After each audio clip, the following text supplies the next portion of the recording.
Hi everyone, thanks so much for joining me today for our webinar on strategic marketing on a shoestring budget. My name is Kristy Bailey and I am an advisor and a presenter for Business Station as part of the ASBAS program. Today, what we're going to go through is based on my own personal experience in terms of marketing. I also have a marketing business, so everything that we will go through is based on sort of real life examples. The session is designed to be interactive, so please use the Q&A functionality if you want to ask any questions at any time, and I'll try and stop to answer them. But we'll also have some time at the end of the session for questions as well. All right, so what we're going to go through today is, first of all, we're going to identify the components of a marketing strategy and also your marketing plan, and how a strategy can in fact have huge financial benefits. So we're going to identify a range of low-cost marketing tactics as well, hopefully some that you'll be able to implement within your own business. We're also going to have a look at the importance of measuring and controlling those marketing activities to make sure that you're producing sales and you're spending your money the most effective way. So the basis and the bulk of what we're going to go through today is going to be really looking at how to have a strategic marketing plan. Now, you could be at different levels within your own business. You may have a fully functioning strategic marketing plan, or you may be wanting to create one yourself. So hopefully when we get to that part and start going through the components of it, if you don't have a marketing strategy, you'll pick up on some ways that you can start to create that yourself. All right, so first of all, looking at marketing. Now, to define what it really is, well, essentially it's anticipating the needs and wants of targeted customers and managing the process through which those needs and wants are satisfied. But in doing so, you really have to do it profitably. So the key word here is targeted. You have to know exactly who you're selling to so that you can know what their specific needs and wants are, and therefore provide them exactly what they want and provide it where and how they want it. And that's going to be really a key element of saving you money, is that you're only going to advertise exactly where these people are consuming media. So remember, one of the key elements about today is doing that, or is the theory that successful marketing doesn't have to cost your small business significantly, but you really need to know what the results are of what you're doing, so that you can ensure you're spending your money in those right areas. And that's where determining the profitability comes into it. All right, so that's where a strategic plan also comes into it. Now, strategic plans look like this in terms of fit into this pyramid here, where your business goals have to be the basis of what you're doing. Most companies will have a business plan. A lot of companies will have started, they'll develop that business plan when they've started up. So keep in mind that that does have to be reviewed before you go on to develop a marketing strategy. You need to make sure that you align that strategy with your business goals. So with the day-to-day running of a business, a lot of time can go by before you review that plan or go back to that plan if businesses do it at all. And a lot can happen in the business during that time. So your priorities might shift, new products might be introduced, key staff could come or go. So the best way to ensure that you're marketing effectively and reaching your goals is to go through a process of annual planning, but start at the business plan stage. Make sure that everyone is clear within your business what your business goals are. Each year, if you take the time to measure your progress and then assess the specific steps that you're going to take in the coming year, it'll make you stay on track. It'll tie in with your marketing strategy. And then you'll be able to market in the most cost-effective way because everything will be aligned. So to define then the strategic planning elements of your business, you can look at, as I said, this period. The marketing strategy aligns with the overall business plan or the business goals. The marketing strategy then defines your marketing mix, which is your price, your product, your promotion, and the place or where you're going to distribute that product. The marketing plan is very simply just the implementation of it all. So allocating a marketing budget, some resources, who's going to roll it out, and then, implementing the actual marketing itself. So what is a marketing strategy? Well, a marketing strategy is a selection of a course of action that involves specific customer groups. So that's your target audiences, your communication methods, distribution channels, and your pricing structures. So it's a combination of target markets and marketing mixes. The huge advantages to a marketing strategy is that it allows you to find and use what really works, and then you stay focused on that. So if a new marketing opportunity comes along, you know that you'll very quickly be able to determine whether it's in line with what you're achieving or not. So for a lot of small businesses, a marketing strategy comes with overhead, or at least the thought of it does. A lot of advice that gurus or experts in marketing fields might give you will say that you have to invest significantly in marketing, but there are a lot of things that you can do yourself, and it doesn't have to be expensive. Strategic planning itself is a very extensive, not expensive, extensive process. For me, if I'm developing a marketing strategy, it normally takes a number of weeks. And that's not working at it full time for a number of weeks, but you obtain that information, you analyze some information, and you go back and forth. And then ultimately you'll develop a strategy around everything that you've learned based on what you know from external factors as well as internal factors. So some of those key strategic research areas are, as I've got up on the screen there, so a SWOT, your strengths, weaknesses, opportunities, and threats. Now, developing a SWOT, it's a very simple document where you've literally got the 4 areas. Your strengths and weaknesses are internally, what is strong and what are potential weaknesses within your business. And then opportunities and threats lie with any external factors. I think it's really helpful to get as many people involved in developing the SWOT as possible. So many of your staff will be able to have input and just complete that document. So they're essentially giving you some research information to work with. Then you've got a PEST or a PESTLE, and we'll touch on that a little bit more later. But PEST is basically your political, your environmental, your social, and your technological factors. And then to add the E and L is environmental and legal as well. Sorry, yeah, I said environmental first, but it's political, economic, social, technological, and then the extension is environmental and legal. So the environmental and legal factors may not apply to all businesses, which is why it's either a PEST or a PESTLE. I would also look at a competitor analysis. So have a look at your company and then also compare this against all competitors. Now, with competitors, you can have direct or indirect competitors. A direct competitor is someone that's targeting the exact same market that has exact same products, essentially, or very similar. An indirect competitor is someone that isn't directly competing with you as such. So the products and services aren't equivalent, but people may choose to do one or the other. Okay, so you might say, look, if I only had $100 to spend at the shop, for example, I'm not going to buy something from this shop and something from that shop. So they're an indirect competitor in that you're competing for that dollar. And then we've got a sales analysis. So you need to analyze your own sales and planned growth areas. So having a look at all your products. Now, hopefully in terms of sales, you're doing some reporting already and analyzing your sales. So this part of it should be happening on at least a monthly basis anyway. If not, I would certainly encourage to set up some sales reporting. Then we've got defining your unique selling proposition. So what is it that you're actually pitching to clients? So what are you saying to people is truly unique about your business, or what value are you offering? Why would they want to purchase your product or service? Then we'll look at define your target market. Now, I'm going to go into the importance of target markets soon, but your target markets are absolutely crucial. They are the core part of everything that you should do in your business, what your products are, what your marketing is all about, and who it's aimed towards. So we will expand on that in just a second.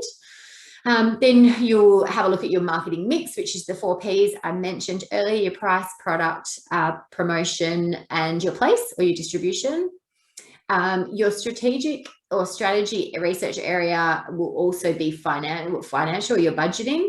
So think about how you budget for marketing. What have you spent on marketing in the past? So I find a lot of small businesses don't want to, they don't know what they want to spend on marketing. And a lot of businesses will say to me, what should we be spending on marketing? But the most realistic way to determine a marketing budget is to look historically what you've spent on marketing in the past. So what have you spent each year for the last 2 or 3 years? Keeping in mind last year was a bit of a strange year with lockdowns and that kind of thing. So you could almost take the 2020 data out because it's not a normal year, but have a look at previous years. The experts do say that you should be, as a benchmark, spending between 4 and 10% of your gross revenue on marketing. Okay, so keep that in mind. 4% will maintain your position, whereas 10% will grow that market position. But you've got to estimate the demand that you'll create or that will be given based on your pricing and your promotion strategy. You also have to look, when you're looking at your budgets, determine expenses that will come with producing marketing. So if you have to get brochures created or websites created, how much is that going to cost? You'll have to include anticipated cash flows. So will there be cash flow? When will there be cash to allow you to know when you can spend money? And then also have a think about what the critical assumptions are of that financial analysis. So what would the impact be if there were any changes in any of your budgeting or your assumptions? So if there were less sales, for example, what would the impact be? Would it mean that you couldn't do the next element of marketing you wanted to do? So some of those strategy areas are really straightforward and obvious, whereas some require a little bit more explanation. So I'm going to expand on some of those areas now. First of all, we're going to look at the target market, which I said is the most important component of marketing. You have to truly know who your target audience is. A target market is a segment that's selected by your business for marketing attention. So through research of who your target market is or who your target market could be, you might find that there are target segments that no one's reaching or no one's communicating to, or there might be target markets that are being served by competitors, but your competitors aren't doing a great job at it. There could be other target markets that are saturated with options, so too many competitors, so they could be a lot more difficult and a lot more costly for you to get to. So think about that. Also keep in mind that a target market doesn't have to be who has come through your door in the past. So to be a viable market segment, it has to essentially meet 4 criteria. Now, that criteria is the individuals or businesses, depending on what your business is, should be homogenous. So they should all be alike. You have to group them with their similarities. The market segment has to differ from the general population. So it has to be different than other market segments as well. So you can't say that my target market is males between the age 18 and 40. That's too broad. That's not differing from the general population. There would be a lot more that you would know about that person. The third element is that the market segment has to be large enough to be financially viable to support its own marketing campaign. So some market segments will fit the first 2 criteria, but they're too small to support their own campaign. In this example, you could use something like, if you had a really niche product, that the people that fit within a target market that will buy that product or service, they will find you because they do their research, but they don't result in enough revenue for you to actually do an advertising or a marketing campaign to target them. Now, the very last criteria is that the market segment has to be reachable through some type of media or marketing communications. So there are some market segments in other countries, not necessarily Australia, that meet the first criteria, but there's no way to communicate to these markets. So that's not so much of an issue with us here in Australia generally. However, there are market segments that are difficult to reach, like kids, for example. And what we know about kids is that although it's getting easier to advertise and to market to them, you can't always market to them directly, but you can via their parents, so you can reach them. So in saying that, it's really important to know that who your end user is, so who is actually consuming your product or service, might not necessarily be who is responsible for making purchasing decisions. So you do have to advertise to who the decision maker is as well. So consumer markets can be segmented or divided with a number of different dimensions. Remember that first point in terms of whether they're a viable market segment is that they're homogenous. So they should be all alike The second point was that they have to differ from other market segments. So how we're going to group them and determine how they're alike is very specific. So the most common is through demographics, because that's generally the easiest. But other methods could be psychographics. So demographics would be your age and gender, essentially. The other psychographics, you can use psychographics, which is sort of behavioral. It could be generation based. It could be geographic location, the benefits that your product offers, or the usage. So you have to think about grouping those market segments very specifically so that you know exactly as many elements about, or as much about that person that is your end user as possible, without having that clear image of who your target market is. As a small company, you might try and reach almost everyone and it ends up appealing to no one.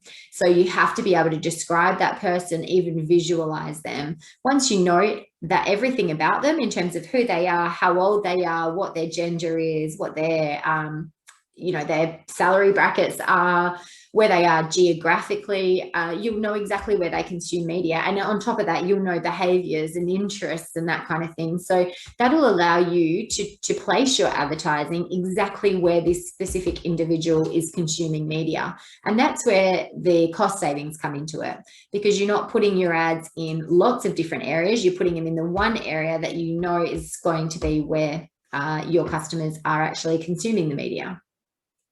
So target markets are the absolute backbone of any strategy. Then we look at the marketing mix. So the marketing mix includes all the controllable factors that you've chosen to satisfy customer needs. So the 4 controllable factors are your product, what your product is, does your range complement each other, does it suit who you've identified as being your target audience, or do you need to make any changes to appeal to your target market, perhaps? Your price, how does your pricing suit your target market? How does it compare to competitors? Also looking at how each price in your product range looks alongside each other. So do you have 4 products that are all similar, but distinctly different by price, or are the prices too close to each other so that people can't decide which one they want because the pricing doesn't, alongside each other, there's not a clear definition of what's better than the other. Also, from an internal perspective, does your pricing allow for enough profit? Because that's an absolute key factor as well. You have to make sure that what you're selling is actually profitable. Now, your promotion is the 4th P, or distribution. So what's your strategy around promoting your product or service? Do you sell this on a wholesale basis? So if you do, you need to go back to your pricing and incorporate that into your strategy and have a look at, okay, what's my retail price and what's my wholesale price? Make sure that they're both making enough money. How you're going to get to your market if you're attracting those consumers directly, if you're not wholesaling your product or service. So where specifically do these people consume media? And that goes back to knowing exactly who they are. Also knowing what type of methods of advertising will appeal to them. You have to know your target market extremely well to be able to determine where and how you're going to promote your product or service. So that's your marketing mix. And that was really an absolute fly through a development of a strategy. Keep in mind, like I said, it takes so much time and patience as well while you research. We could talk about strategy all day. So the key point here is to understand that you can be very targeted and spend your funds, particularly if funds are limited, very, very well with a solid strategy behind you. So to recap, the key reasons that you should strategically plan are that it really composes the big picture, and it does so through pinpointing your specific target markets, determining your customer needs and wants through marketing research, analyzing your competitive advantage, and then you build a marketing strategy around what your business offers that's different or that stands out from other businesses. And then you create a marketing mix that meets those needs and wants. So some key considerations are that your strategic planning has to match your resources and your capabilities, and that will ensure long-term growth. So you have to factor in all of these components that I've mentioned to get that true big picture. Now, when we talk about matching your resources and your capabilities, if it's Staffing, make sure that you've got the right staffing to be able to carry out the activities. In terms of financial resources, don't plan for a marketing or an advertising campaign that is well over your financial resources. I personally believe that strategic marketing should be an integrated activity. So I think that you should involve as many areas of your business as possible. Just keep in mind, you might sit in a management role and be, behind a desk most of the time, crunching numbers and planning and ordering stock and that kind of thing. But there might be people out front of house that know or have different perspectives on things. So if you don't know what's going on the front line, for example, you might miss something key in your strategic planning, or vice versa. So I would recommend involving your entire team, or at least a selection of team members, to talk about marketing, at the very least on an annual basis. So have an annual marketing sort of planning day where everyone can generate ideas, they can give feedback, you can talk about target markets. So for example, and a key reason that you do this, let's say that you've determined that there's a particular market segment that is perfect for your business. You've researched them, everything looks good on paper. What you don't know is that these customers are very difficult, they take a lot of time, and they stop your staff from selling to other customers. So they're potentially not the best target. Maybe let them come, they will come, but maybe focus on these other customers that aren't getting served well because the first group are taking up too much time. So those kind of things can come out of a good market planning session where everyone's got the ability to give feedback. If you're the one that's doing the marketing, you have to fully understand what you're doing and how that can impact other areas of your business. So a good example of this is I was working in resorts at one stage, and we decided it would be a great campaign to have a welcome cocktail on arrival. Looked great on paper. Yeah, people were interested in it. But what happened was, at a time, people were due to flights, people were checking in late in the afternoon, which is when the bar was already busy. So you had people checking in, trying to get to their rooms, trying to get their free cocktail. The bar was already busy at that time. So it created some bottlenecks, which meant nobody was getting served well. So what we decided on a marketing basis, it looked good from a marketing perspective, like I said, but it didn't work operationally. So getting everybody in an operational sort of environment involved can really help to avoid any issues as well. And everyone has a unique and an interesting perspective on the business, I believe. So yeah, like I said, that gives people the opportunity, I guess, to generate ideas and give that feedback. I do find that sometimes those sessions turn into a forum for grievances, but that's okay, because those kind of things are important as well. Maybe not so much from a marketing sense, but they're important as a business to have a forum to get them out. So that's really the most important element in marketing on a shoestring budget. If you know exactly who you're talking to, what products they want, where they consume media, which is where you should advertise, then no marketing dollars should be wasted. So now we're going to go through and have a bit of a look at some specific low-cost marketing activities that you might be able to implement in your own business if you're not already.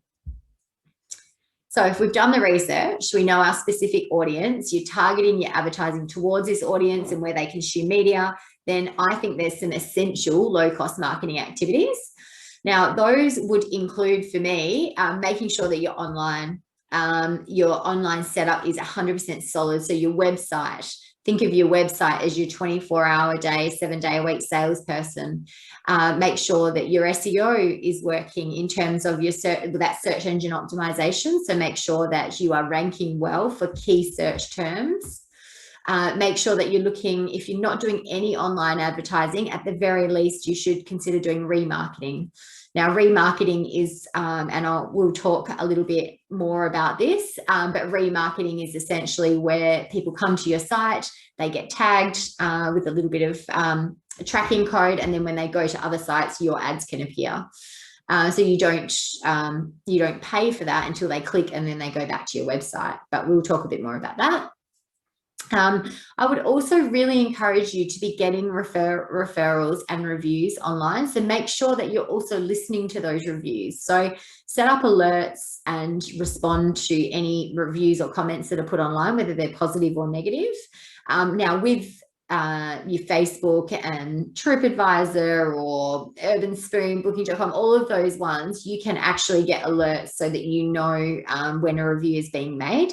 Now, there might be other platforms that are unique to you or your industry. So make sure that you know exactly what your industry-specific review platforms are. Google is obviously fairly generic. Most businesses would have Google reviews. So at the very least, there should be Google reviews for your business, but really encourage those reviews because that gives you a platform to be able to gain feedback from your customers. And obviously positive word of mouth for future customers. I would also highly recommend personalized marketing. So with both email and social media, talk to your audience and talk about relevant events, relevant times of year. If you can, obtain an email database, depending on how people transact through you. Is there a way that you can get their email address so that you can then talk more specifically to them? You can give them products and services that are tailored to them, tailored to what they've purchased in the past. Email marketing software isn't expensive. Sometimes with a point of sale system or a booking or a reservation system, there may be an email marketing element incorporated in that, or a bolt-on that you could have to your system. So have a look at some comparisons there. But definitely personalize your marketing. So when you're talking to people, you want to talk to them directly. We don't want this broad sort of marketing coming out to us. If it's more relevant to us and more specific and talking to us, then we're going to be more interested. So keep in mind, I think the stat is something like the average person sees about 4,000 pieces of marketing in a day. So you've got to really think the best way to stand out in that sense is to personally talk to people. Also look at creating new customer offers. So once you've got a customer, they cost so much less to keep them, depending on your customer service. So stay in touch with them once you've got them with those new clients. Once you get them in, keep them in this cycle. Hopefully you want to get them through to a place where they become loyal to you and then eventually become advocates. So they will generate new customers for you because they are your advocates and they're telling people about you, whether they're doing that on social media, online, or verbally. Also nail your value proposition, so your USP, your unique selling proposition. When you know exactly what it is about your business that is truly unique, you should focus on that and develop content that really highlights it and storytell through your content. So when we say content, I mean what's written on your website, what you're producing on blogs, what you're putting on social media. Really stay true to what it is about you that is unique. Now, PR is a huge opportunity. Be your own PR advocate. We do offer some media and PR training, so have a look out for those workshops because there's some really good tips in there on how to get free publicity, how to engage with the media. As a small business, you can very much do that yourself. You don't have to look at big PR agencies or anything like that, particularly if you're budget conscious. So when we talk about marketing on a shoestring budget, PR is a fantastic way to do that because you can quite often get a lot of free publicity. Just in saying that, sponsoring events can be great for good coverage that doesn't cost you a lot. If you are looking at sponsoring events, you have to make sure that your target market matches the target market of the organization that you're sponsoring. So think about it. Let's say you're sponsoring a dinner and there's 100 people in the room that are at that dinner and they are not people that would ever buy your product. There is absolutely no value to you to sponsor that dinner. So align yourself with organizations that have the same audience as you, and then that represents a really good PR opportunity. Also, don't forget about grassroots marketing. So grassroots marketing, what I mean by that term is signs, handouts, billboards on your own venue, that really basic stuff that you're not paying an advertising agency or, paying for space as such. Because it can really make a difference. I think, even like if you look at cafes or businesses that are on good roadside where there's a lot of road traffic, that have signage out the front, really stand out, especially if there's any dwell time. So if you're there sort of waiting for lights to change, or if there's, blockages due to peak hour traffic or anything like that, that grassroots marketing can really, really help. So we're going to further explore some key online marketing tactics now and how best to market your business online, because every business, no matter your industry, really should be online as a bare minimum. And you can really maximize that online presence to get new business and capitalize on every marketing dollar spent because it's so trackable. So online advertising can be really targeted as well. And that the trackable factor just makes it so easy as a marketer to sort of work with. So you will know within a matter of hours, days, weeks, months, whether what you're doing is producing the right results. And the best thing about it is it's not a matter of placing advertising and then looking at it 6 months later and go, oh, I think that ad worked. We can track it. We can see exactly what's going on and know that for every dollar you've spent, how much you're returning in revenue. So online marketing, no matter what your business is, whether it's a product or a service, is a fantastic option. So first of all, we are going to look at your website. So at the core of your online marketing should be your website, but keep in mind it is only part of the strategy. So potential customers need to be able to, first of all, find the site, which is where SEO comes into it. And then you also need to actively engage with current and future customers online. So we'll talk more about being found in a minute, but first your website itself. It's a place where customers can find out about your products. They can make purchases. So even if your physical, like your bricks and mortar premises are closed or you don't have a physical premises at all, if you think about your website as like I said before, you're 24/7, your number one salesperson, and then ask yourself, is your website doing your business justice?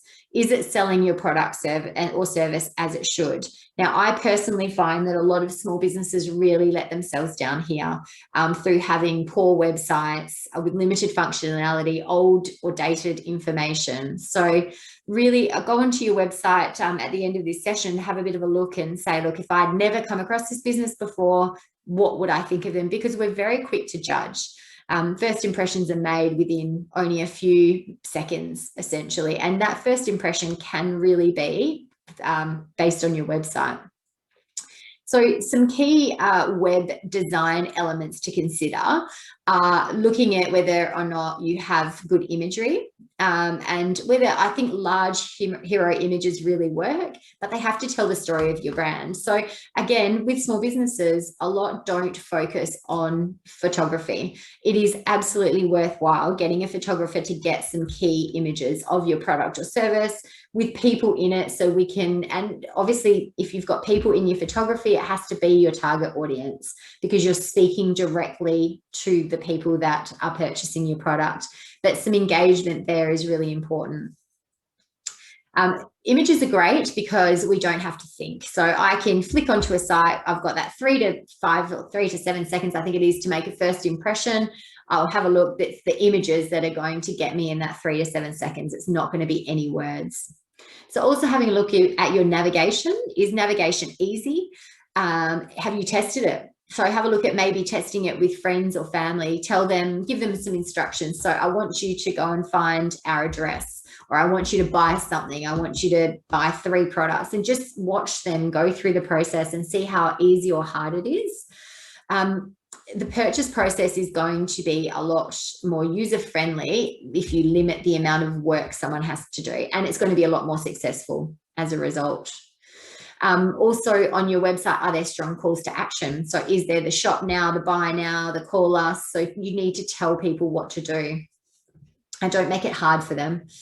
Also, your website has to be fully responsive. So it has to look good no matter what device you appear on. So whether it's a desktop, computer, a tablet, a mobile, and you can see in the picture on the screen, that's the same website that has changed shape depending on what device it's on, and that's what responsive means. So responsive means that the size will respond to the device. It's hugely important.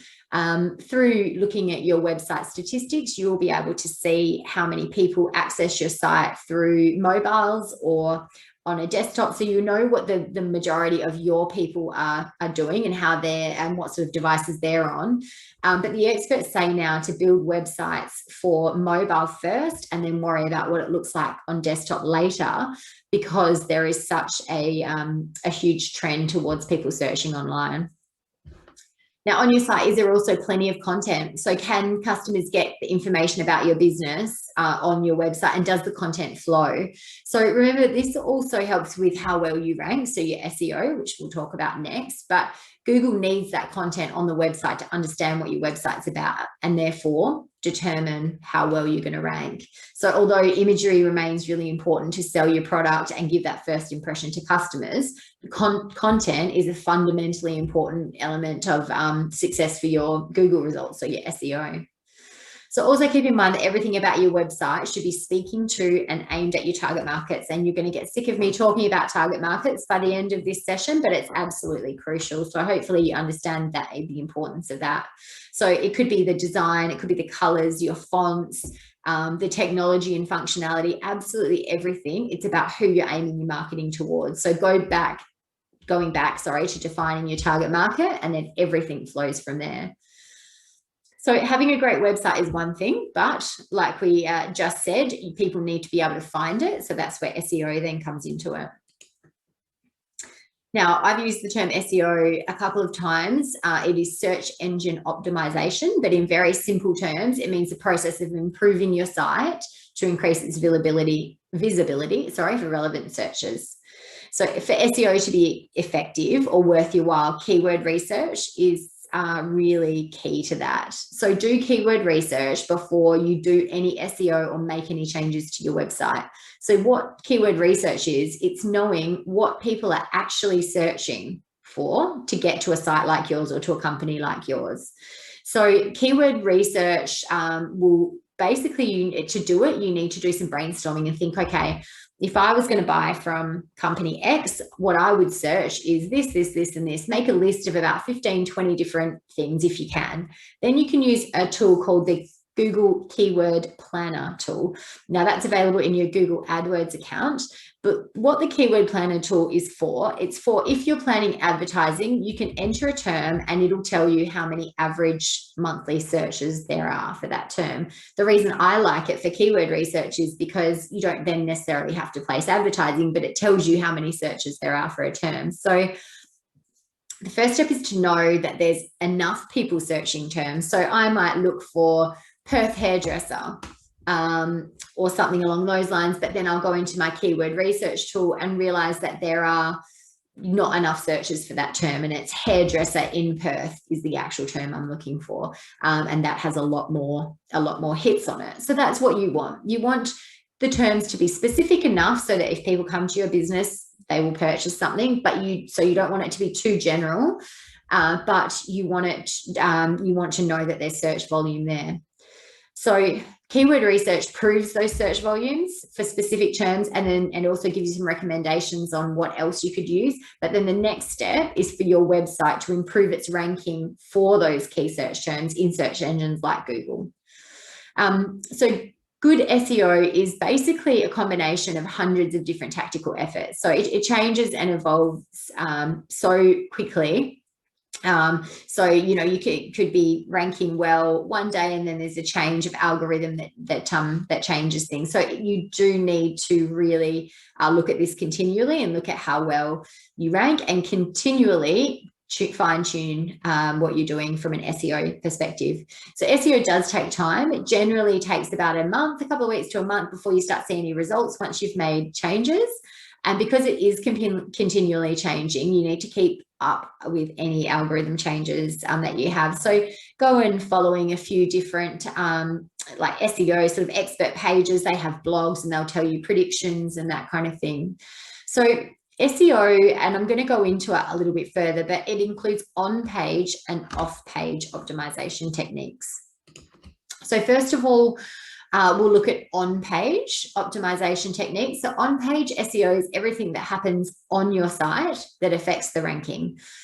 So you have to have good readable URLs. So your URL is, let's say, yourwebsite.com.au/about us. That tells Google that that page is about you.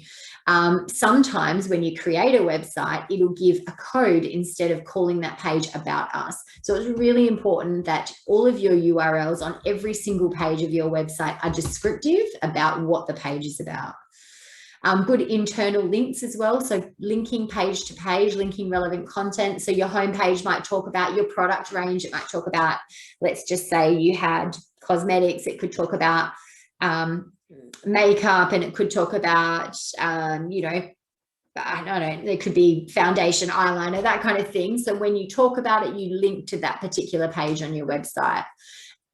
Everything that that makes you rank well from an SEO perspective is based on how easy it is for the consumer. So Google wants to make websites to be as easy as possible for consumers, because we're impatient and we expect things quickly. So rather than, let's say I'm on your homepage, rather than going up to your main menu and clicking products, then going to the eyeliner, for example, if you're telling me you've got eyeliner on your website, I want to click that word and I want you to take me straight there. So it is with the customer in mind. The easier it is for the consumer, the better Google will rank you, essentially. So that internal linking is really important for on-page SEO. Every page where you mention something else that your business offers, it should link to that page. 301 redirects are really important. So 301 redirects are basically a redirection process that informs the search engine robots that a URL that used to live in a particular location has now moved to another location. So where that would happen is if you removed a page or changed a page name on your website, you have to have a redirection. The last thing we want is people going to one of those pages that says, I'm sure you've seen it, oops, something went wrong, or something along those lines. So those 301 redirects are really important. Your page load time, so speed is crucial as well. So image sizes can impact that. Make sure you test the speed of your site really regularly. Now, there's also page titles, meta descriptions, and alt tags, but we're going to go into them in a little bit more depth. So first of all, starting with your page title tags. So each of the pages in your website should have its own unique title tag, and that includes the main keywords for that particular page. So it's not the headline as displayed on a page, so it's only visible in the code view. But this is where it shows up in a search engine. So Google and other search engines use what you've said in your back end to display it as the main title in their search results. So for example, on here, I've searched for ASBAS Perth, and you can see on my screen what comes up, and that I've put the red box around there. That is what the title tag is. So the optimal length of a title tag is 60 characters, which is long enough to display a good title without it getting cut off. But minimize the use of stop words here. So no the, is, and, or anything like that in the title. So the preferred format is absolutely to put your primary keywords first. So aside from being a critical factor for Google robots, good page title tags also really heavily influence users as they can appeal. So which means they're more likely to be clicked. So you have to make that content appealing so they're clicked. You have to make sure it makes sense because the ultimate goal is to get people onto your site. So keep that in mind as well. And this is all done in the back end of your website. So you can do it yourself depending on the structure of your website and what sort of content management system you've got. The next is the meta description. So this isn't visible on any part of your site except in the HTML code section. But it's the little description that's found under your title in search results, like the example that you see here. The meta description doesn't actually affect your ranking in search engines, but if it's well written, it'll encourage people to click through to your site. That then boosts traffic to your site, which is obviously, again, good for SEO. It's like a mini ad for your business, and it's free. So it's absolutely crucial that you have good information here. But if you don't enter anything, Google will do it for you. So Google will take a small sample from the text on the page, the relevant page. Sometimes they cut off, sometimes it's not relevant to your keywords. So I would definitely take control of this. You only need 160 characters, or you only use 160 characters here. And that will make sure that the text doesn't get cut off. And don't use the same meta description for every page. Google hates that. So absolutely don't do it. But here, this is a little ad about what that specific page is about. So keep that in mind.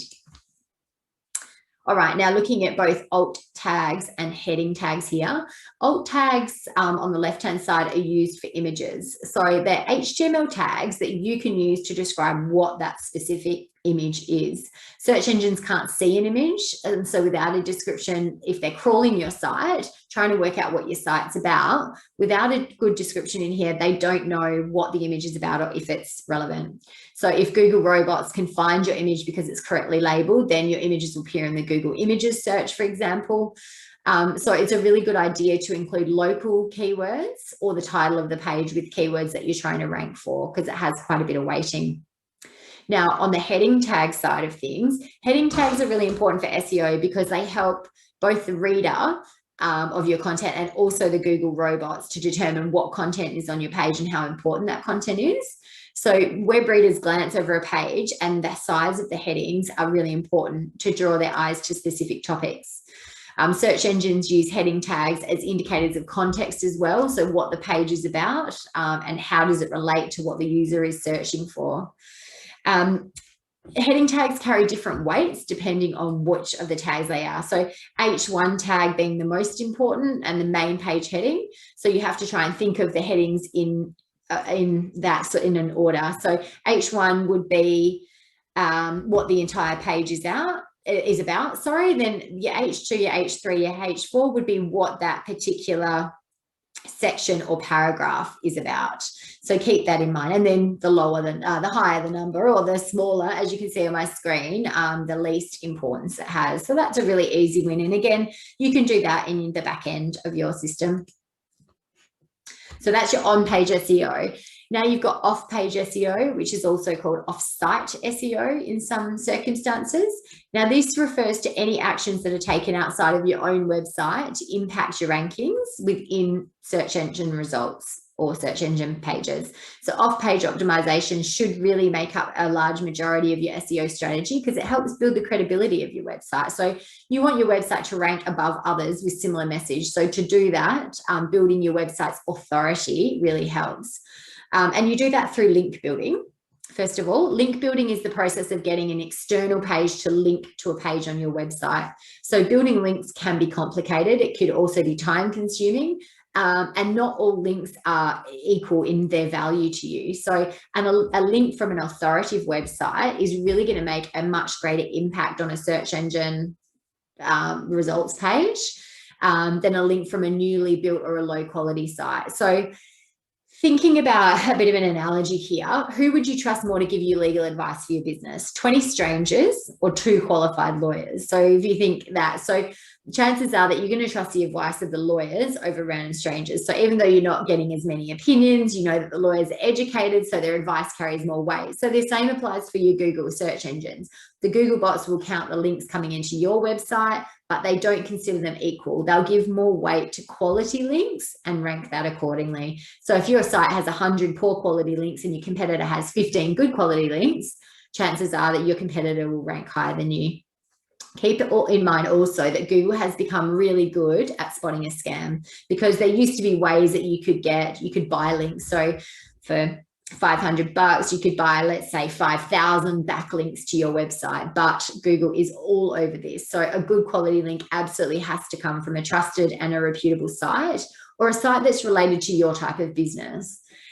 Generally, a link is hard to come by and it requires some kind of human intervention to implement. So thinking about a membership. So you've got a membership in an industry organization. They then link to your website. They're talking about everything in your industry. Your website talks about things in your industry. So it's a good quality link.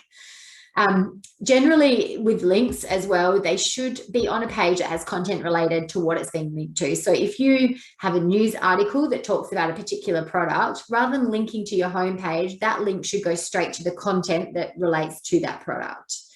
And that makes more sense to Google then, and will result in a higher ranking. This should also add value to the reader. So there shouldn't be just a page of links to other things. It should be when the reader is reading a particular site and comes across and, you know, business XYZ can help you with all your product needs, then that links to your business. Sorry, just to go back a step there. So yeah, it should definitely add value to the reader. And then lastly, it should be likely to be clicked by the reader. So non-link related off-site SEO is also important, and that sort of comes in a couple of forms, but If you're earning those external links from websites, that's sort of the biggest part of your SEO strategy or your off-page SEO strategy. But so anything that occurs outside of your own website and helps to improve your search engine ranking should be thought of off-page SEO. So that can also include social media marketing and guest blogging on other websites. It could be brand mentions or influencer marketing. So keep in mind that if there's things going on off your site and let's say social media, for example, if you're getting a lot of likes, comments, shares on your social media pages, and it is linked to your website because through the links of you've obviously got your website on your social media pages and vice versa, that also sends signals to Google. So keep that in mind. All of that stuff is non-link related offsite SEO, but very important too. All right, now going on to remarketing. SEO is ranking organically, like we said, and then that's when people search. But then there's SEM, so search engine marketing, where you can set up advertising and it's pay per click. So we're not going to get into just general pay per click advertising, but I'll tell you about one form of Google AdWords that's remarketing. Done correctly, remarketing is absolutely fantastic for increasing brand awareness and influencing conversion, at a really low cost. Remarketing is a simple concept. So you're basically reinforcing your brand to people who have already visited your website. So Google then tracks them, and when they leave your site, and then your ads appear in banners or pop-ups or on other sites that they browse. So you'll most definitely have been a recipient of remarketing at some stage, whether you've noticed it or not. Some companies do it quite aggressively, and it can get to the point that it gets a little bit annoying, but you can dictate the frequency that people see your ads. You can dictate a range of things. So there are two main forms of remarketing. One is display and one is search. So display remarketing, your ads will appear to past visitors of your site no matter what they're looking for. It doesn't have to be related to your product or business at all. But a more refined approach is search remarketing. So it only shows your ads to past visitors when they're searching for similar products or services as yours. So as you can imagine, that approach is a little bit more effective because it targets people who are looking for that similar product. Okay, so a really critical part of marketing effectively and doing so on a limited budget is controlling and measuring your marketing. So essentially you define the method of measurement before you launch any advertising. And you have to do it before you launch the advertising because it may come into the advertising. You may need to have things like things set up within your systems to be able to track advertising. You have to evaluate absolutely every marketing activity and then compare your goals and your results to identify any deviations as well. So have a look at, these were my goals, these are the results, why didn't it work out how I anticipated? And then look at those causes of deviations, I should say.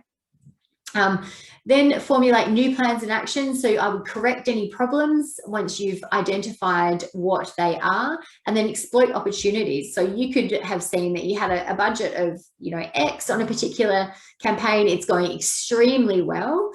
So you then want to put more money on it, making sure that obviously you're evaluating it so you know that it's actually resulting in sales. So just measuring clicks and how many clicks you got is not enough. You obviously need those clicks, and you need to know that the advertising is working in that sense, but it has to result in sales or whatever your objective is, leads or sales. Make sure that you stay disciplined and follow your price and your quantity objectives, making sure that you're getting the price that you wanted for things and that you're selling enough of them. If conditions do change though, take note of it and adapt the marketing plan to fit those conditions. So for instance, there could be bad weather that affects how much you can sell, lockdowns, of course, which we've all experienced. So you might have to revise those quantity objectives in sales if you fail to achieve sales targets.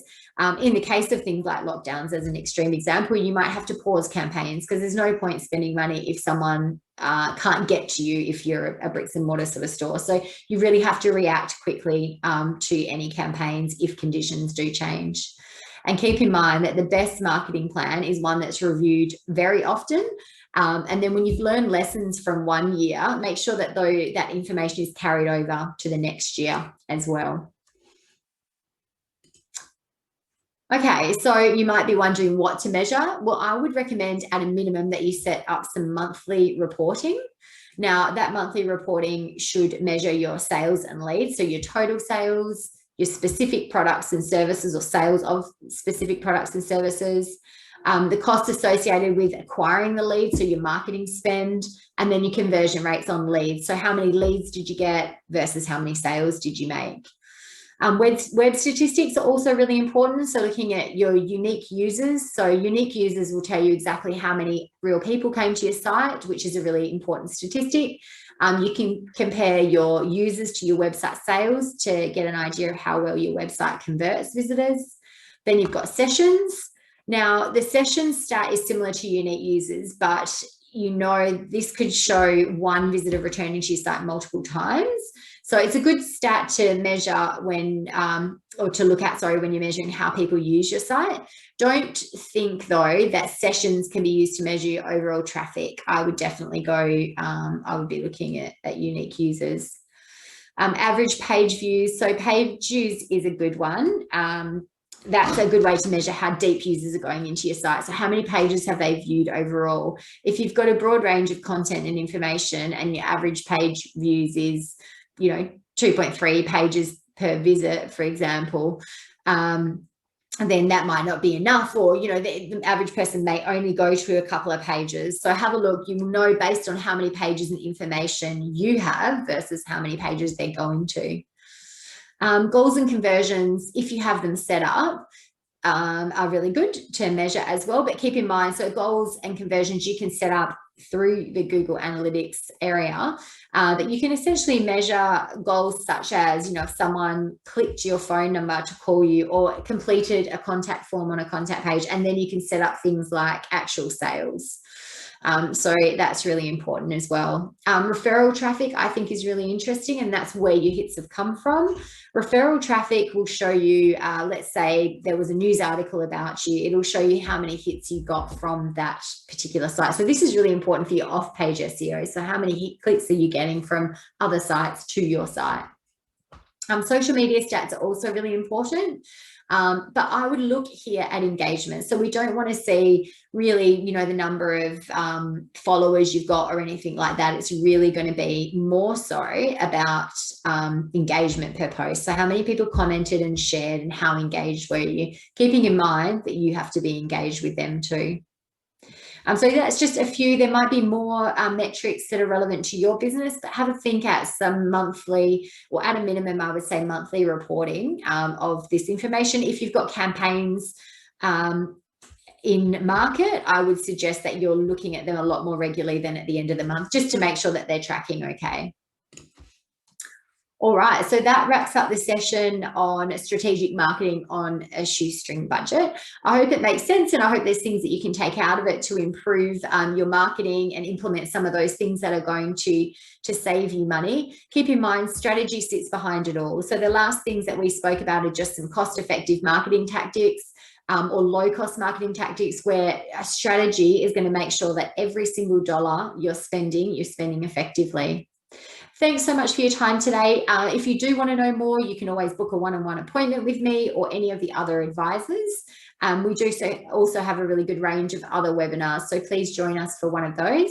Now, I'm going to stay on for a couple of minutes now just to answer any questions, but thank you again, and hopefully we see you again soon.